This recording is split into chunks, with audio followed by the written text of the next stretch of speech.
Atenção! Começa agora uma teleaula de História do Ensino Fundamental. Você vai assistir a teleaula de número 23. Bons estudos!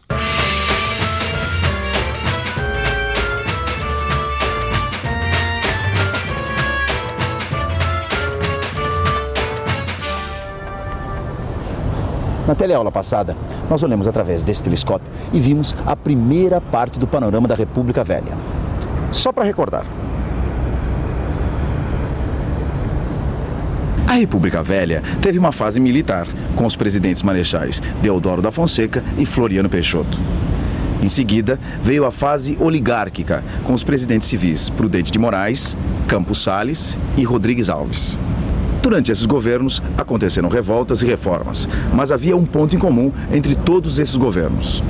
O ponto em comum era a visão que a elite, isto é, o grupo de pessoas que participava do poder, tinha do povo. Uma visão importada da Europa, como as mercadorias enlatadas. Uma voz que se levantou contra essa visão elitista foi a do escritor Lima Barreto. Na teleaula de hoje, nós vamos ver que Lima Barreto não estava sozinho. Outros intelectuais brasileiros também defendiam a nossa nacionalidade. Vamos ver também como a República Velha terminou.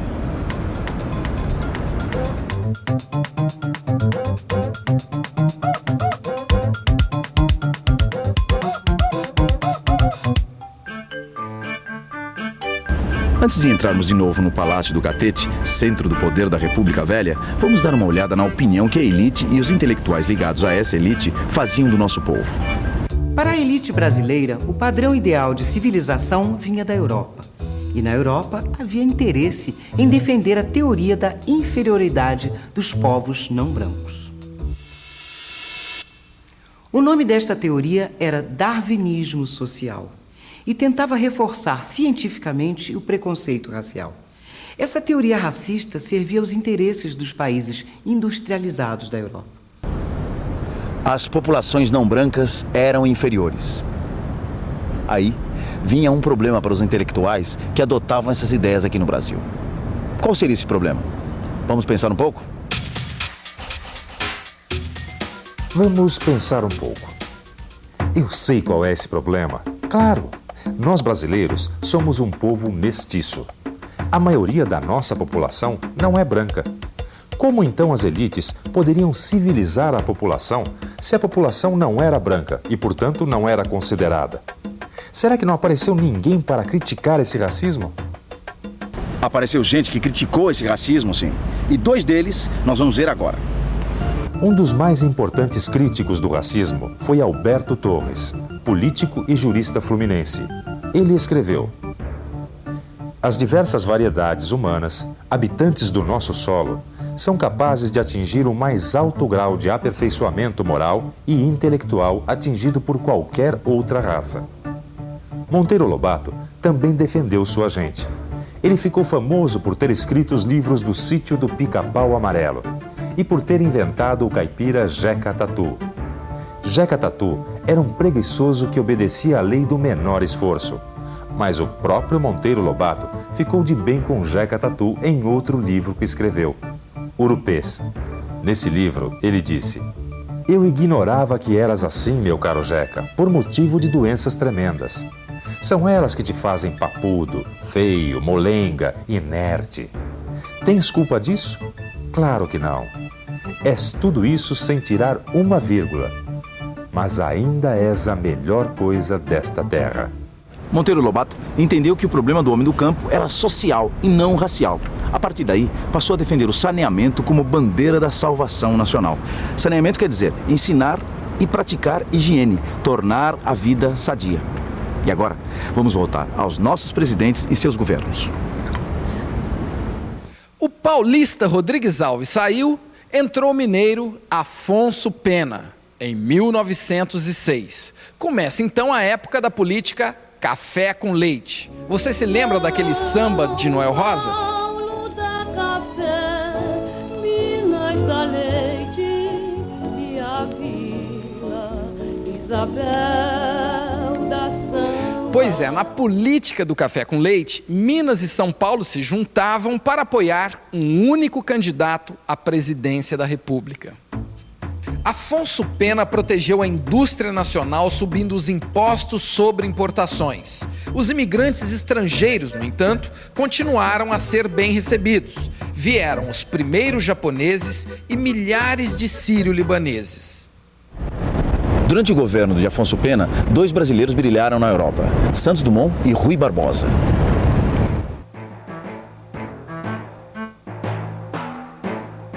Paris, França, 1906. Santos Dumont consegue voar em torno da Torre Eiffel com um aparelho mais pesado do que o ar. É o 14 bis, o primeiro avião. Haia, Holanda, 1907. O baiano Rui Barbosa representa o Brasil na Conferência da Paz. Essa conferência estabeleceu a Corte de Arbitramento, que funciona assim. Quando 2 países se desentendem, chamam delegados de um terceiro país para arbitrar, ou seja, resolver a questão. Desse modo, é possível evitar uma guerra. O presidente Afonso Pena não chegou ao final de seu mandato. Morreu em 1909. O vice de Afonso Pena era Nilo Peçanha. Nos seus 17 meses de mandato, Nilo Peçanha tentou fazer um governo sobre o lema Paz e Amor. Criou o Serviço Nacional de Proteção ao Índio, dirigido por Cândido Rondon. Mas as coisas não correram como ele esperava. Nilo Peçanha foi atacado pelos 2 candidatos à presidência, o marechal Hermes da Fonseca e o já famoso Rui Barbosa. Os 2 candidatos começaram uma campanha agressiva e, como toda campanha eleitoral, o importante era atacar quem estava no poder. Pela primeira vez, o Brasil viveu o clima de campanha eleitoral, como nós conhecemos hoje. Os eleitores se dividiam entre os hermistas, que apoiavam o Marechal Hermes, e os civilistas, que apoiavam Rui Barbosa, que não era militar. Apesar da intensa participação popular, as eleições foram fraudadas, como todas as outras. Ganhou o Marechal Hermes da Fonseca, em 1910. Uma semana depois, começaram a estourar revoltas. Em 1910, estourou a Revolta da Chibata e houve o levante do Batalhão Naval no Rio de Janeiro. Os marinheiros lutavam contra os castigos corporais representados pelo chicote ou chibata. Foram reprimidos, fuzilados e deportados. As revoltas continuaram em Recife, Pernambuco e Salvador, na Bahia.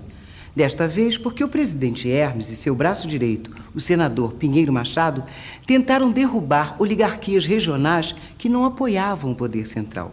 Começou a Revolta do Contestado, numa região disputada pelos estados de Santa Catarina e Paraná. E em Juazeiro, no Ceará, os sertanejos também se rebelaram. Esse governo tão agitado fez com que o Marechal Hermes fosse criticado e achincalhado pela imprensa e pela opinião pública. Mas o governo hermista também teve os seus momentos mais leves, como vamos ver. Hermes da Fonseca ficou viúvo e se casou com Nair de Tefé, famosa por ser a primeira mulher caricaturista da imprensa brasileira. O Marechal também recebeu no palácio a maestrina Chiquinha Gonzaga, que apresentou uma nova dança, o corta-jaca. A dança foi considerada indecente e escandalizou a sociedade. Muito bem, depois de Hermes da Fonseca, outro mineiro chegou à presidência, Venceslau Braz. Seu governo não foi fácil. Teve guerra, greve e peste. Uma das guerras aconteceu aqui mesmo no Brasil, a do Contestado, que só terminou em 1916. A outra guerra durou exatamente o tempo do governo de Venceslau, a Primeira Guerra Mundial. Em 1917, São Paulo faz a primeira greve geral do país. A Primeira Guerra Mundial durou de 1914 a 1918 e envolveu os Estados Unidos e grande parte da Europa. A princípio, trouxe dificuldades econômicas para o Brasil. Mais adiante, possibilitou um aumento na atividade industrial. Era preciso produzir aqui o que não se podia mais comprar no exterior. Apesar de ter declarado guerra ao Império Alemão, a participação do Brasil foi modesta. Limitou-se a dar apoio com alimentos e matérias-primas e poucos brasileiros lutaram realmente. A peste que assolou o mundo no final da guerra foi a gripe espanhola. Só na cidade do Rio de Janeiro morreram cerca de 6.000 pessoas. Rodrigues Alves, que já tinha sido presidente de 1902 a 1906, foi eleito pela segunda vez. Mas, como aconteceu com o presidente Tancredo Neves em 1985, não chegou a assumir. Já com 70 anos de idade e enfraquecido pela gripe espanhola, Rodrigues Alves morreu antes de tomar posse. O seu vice, o mineiro Delfim Moreira, assumiu por 8 meses até se realizarem novas eleições.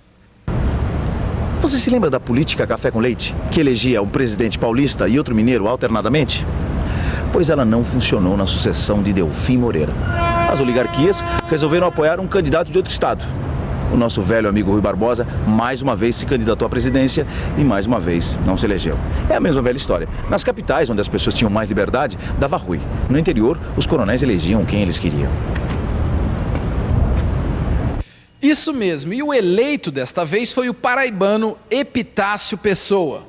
Começava a crise da dominação oligárquica. Os tempos estavam mudando. O Brasil aos poucos vai tomando pé no novo século. Rio de Janeiro, 1920. É criada a primeira universidade brasileira. Aparecem as primeiras feministas lutando pelo direito de voto das mulheres. Durante o governo de Epitácio Pessoa, os militares tentaram se rebelar. A revolta foi sufocada e prenderam Hermes da Fonseca. Por isso, houve um levante dos tenentes no Forte de Copacabana. 18 tenentes do Forte de Copacabana saíram à rua para enfrentar as tropas governistas. Na luta, só 2 sobreviveram. O movimento ficou conhecido como dos 18 do Forte e atraiu a simpatia da população, aumentando a oposição ao governo oligárquico. E em 1922, continuando a política café com leite, foi eleito o mineiro Arthur Bernardes. Mas a oligarquia já não era mais a mesma. Bernardes só conseguiu governar até 1926, censurando a imprensa, colocando a polícia como força repressora e intervindo nos estados. A maior parte do governo, Bernardes manteve o país sob estado de sítio. Estado de sítio é a suspensão por um tempo de direitos e garantias do cidadão. Revolta no Rio Grande do Sul, militares rebeldes em São Paulo, repressão. Para evitar que a população fosse prejudicada por tanta violência, os revoltosos deixaram as cidades e formaram a Coluna Prestes, que percorreu o país durante 3 anos. E o último presidente da República Velha não era paulista nem mineiro. Washington Luiz era de Macaé, estado do Rio de Janeiro, mas havia feito carreira política em São Paulo, estado do qual foi presidente. Representava, assim, a continuidade da política café com leite. Subiu ao poder em 1926. O lema de Washington Luiz foi governar é abrir estradas. Construiu a estrada que liga Rio a São Paulo. No final de seu governo, houve uma crise econômica internacional. O preço do café despencou. A oligarquia cafeeira faliu. E com ela foi a República Velha.